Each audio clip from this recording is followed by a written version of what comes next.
Ang aga namin dito sa 5 Mark, oh. Dito lang yan sa Nabotas. 5 Mark to naman tayo sa 5 Mark, oh. Nakapunta naman tayo dito. Maaga pa. Ito pa, oh, may nauna sa amin, oh. Ito yung pangalawa sa pila, si WL Foods. Kaya na pa daw silang sa madaling araw.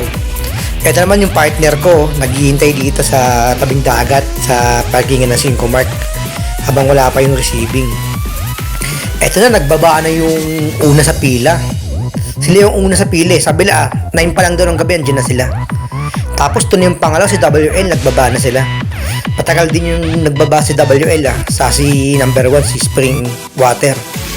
Ang tagal na magbaba. Pero okay lang yan, ganun talaga, nauna sila eh. Pangapat tayo.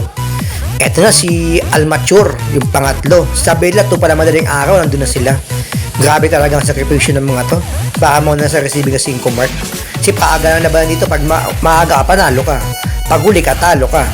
Yan o, may transfer pa nga. Nataka ka pa nga sila ng transfer, na hold pa. Eto sina Almature, oh. Nag-uusap na sa Geddy habang may transfer. Wala eh, nataka ka pa ng transfer. Ganun talaga atin magagawa. Parayo ang transfer 5 Mark. Check niya yung mga item ni WL Foods.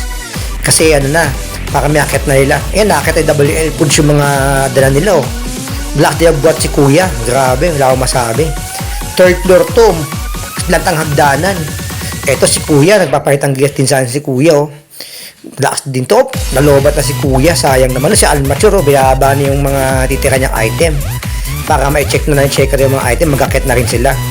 And eto na ang ating turn na pang-apat na pila si Michael Suwadon dito nagita sa truck namin. And si Gulpa na taga-Rayaton, si Jotan Bautista, mga muksa ng mga kupal, at si Boss Toyo.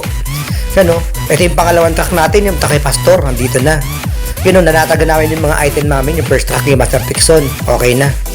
And si Pards, oh, saka isang taga-Prisel, oh. Hindi ko siya kaile, pero kasama natin siya. Si Gulpa na taga-Rayaton, sa si Micros. And ito na yung third truck, si Bunso. Yung truck ni Bunso, nandito na. Mag-arrive na sila. Last na, ito na yung pinag-iintay natin. Yun, oh, konti na lang, matapos na kami. Huwag natakakam pa nga ng transfer. Pero syempre, di ako pumayag na di mabayang item nang may transfer. Kaya ba ako muna babay, sama sa inyo.